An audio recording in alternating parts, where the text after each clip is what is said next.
Lørdag den 21. februar går Sidney Lee i bokseringen med den tidligere landsholdsspiller Stig Tøfting, også kendt som Plænekløveren. Men Sidney Lee er svær at skræmme. Han er old, mand. Han er næsten 40.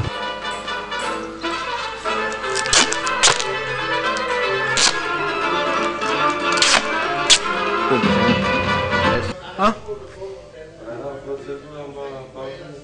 De har bare spurgt 10 andre kendte og sådan noget.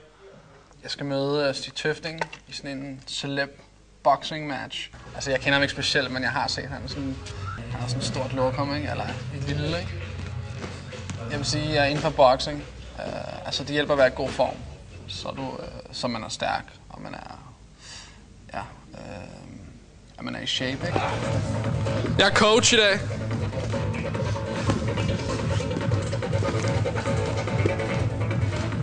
Altså jeg synes, den første træning her i dag, det skulle gå meget godt. Jeg synes ikke, det var specielt hårdt.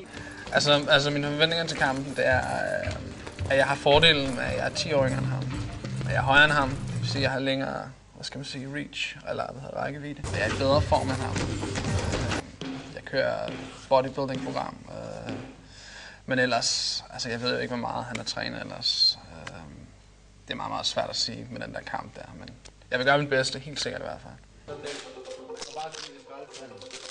Husk, du kan se Sidney Lees kamp mod Stig Tøfting og meget andet kendisboksning her på BT TV.